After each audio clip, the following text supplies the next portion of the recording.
O gal prisistatykite? Nežinau. Mes moteriškai pakeisim nuomonę.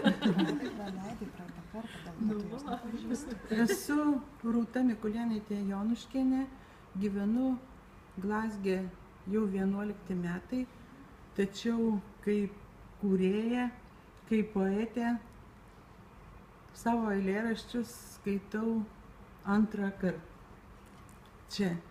Ir galbūt pirmą kartą aš pasijutau, lyg aš būčiau sugrįžus pati į save, nes yra labai skirtingi dalykai, ką mes darėme Lietuvoje ir ką mes veikėme čia. Galbūt ne visi, bet aš jaučiuosi taip.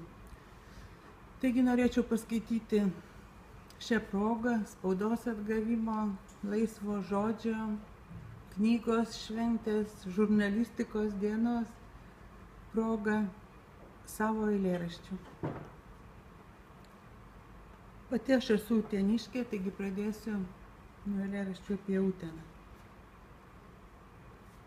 Pabučiuot stoti grindis Utenos, taip pasiilgau.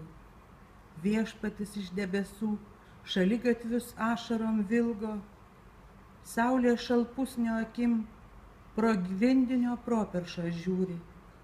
Dauniškį taško žuvis niekad nemačiusi jūrų, kaspinas mėlynas krašuonos, utenėlės liūdnai sidabrinis, gieda Dieveikio angelas apie namus ir tėvynę, vidurnaktis kaip mirtis, niekur žmogaus nesimato, virš mūsų mažučių gyvenimų auksas grįžulo ratuose.